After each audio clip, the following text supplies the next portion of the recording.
সামনেই ঈদ, মানুষ ঈদ করবেন না ঘরের টিন ক্রয় করবেন, এই পরিস্থিতি প্রাকৃতিক দুর্যোগ। উল্লেখ করছি কারোর পৌষ মাস তো কারোর সর্বনাশ। আমি যে বিষয়টি উল্লেখ করছিলাম ঠিক এ সময়ে এটা টিনের দোকান বাঘা বাজারে।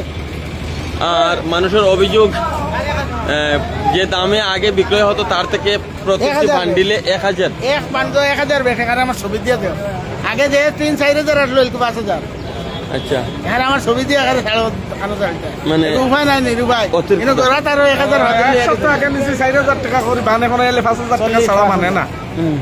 নিরুপায় গরম পানি ফলে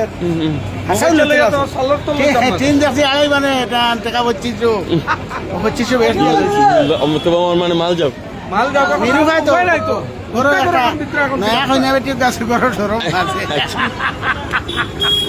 ওই কইতালা নিবাগি খাল ভাঙে আনি বলে টিন লইতে পারবে দেখো কই আকার সত্য কথা। আচ্ছা, কেমন ক্ষতি হইতো তাকো?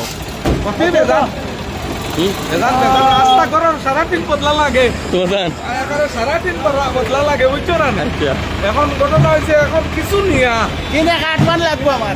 আচ্ছা, পয়সা তো নাই, 10 মান লাগে, পয়সা তো নাই, দেখে দেখে নিয়া কি অবস্থা খতরা মানে দাদা বাদ দিয়ে দেখছি সিরিয়ালে বসে কিনলো আর তিনজনের দাম বাড়ি গেছে। আচ্ছা কিরকম ব্যাপার কোনটা বুঝছি না। আচ্ছা, কারোর মানে পৌষ মাস তো কারোর সর্বনাশ। এটা একটা টিনের দোকান, একটা না টিনের দোকান যতটা আছে সবটা টিনের দোকানও। এই সমস্ত বাহন ছোট ছোট যে সমস্ত বাহন মানুষ গ্রাম তনে লইয়ারি আইসইন, আর অর্থাৎ করে টিন লইয়ারি যেটা ওখানে প্রচণ্ড শিলাবৃষ্টি। শুধু শিলাবৃষ্টি না, প্রচণ্ড শিলাবৃষ্টি। আর সেই ঝড় এবং শিলাবৃষ্টিতে দক্ষিণ দলাই অঞ্চলে মানুষের ব্যাপক ক্ষতি যেটা আমরা উল্লেখ করি, তো সেই ব্যাপক ক্ষতি সাধিত হয়। আর কেন এক সপ্তাহ আগে যারা টিন ক্রয় করতো না, এক সপ্তাহ বাদে যারা টিন কিনতরা, তারার বক্তব্য হইল গিয়ারিয়া 1000 টাকা বেশি বান্ডিলের মধ্যে। তো দুর্যোগের সময় যদি এভাবে কেউ মনোপলি করে থাকে সেটা কিন্তু প্রশাসনে দেখার কথা। এটা খেরোর পৌষ মাস আর খেরোর সর্বনাশ এই অবস্থা।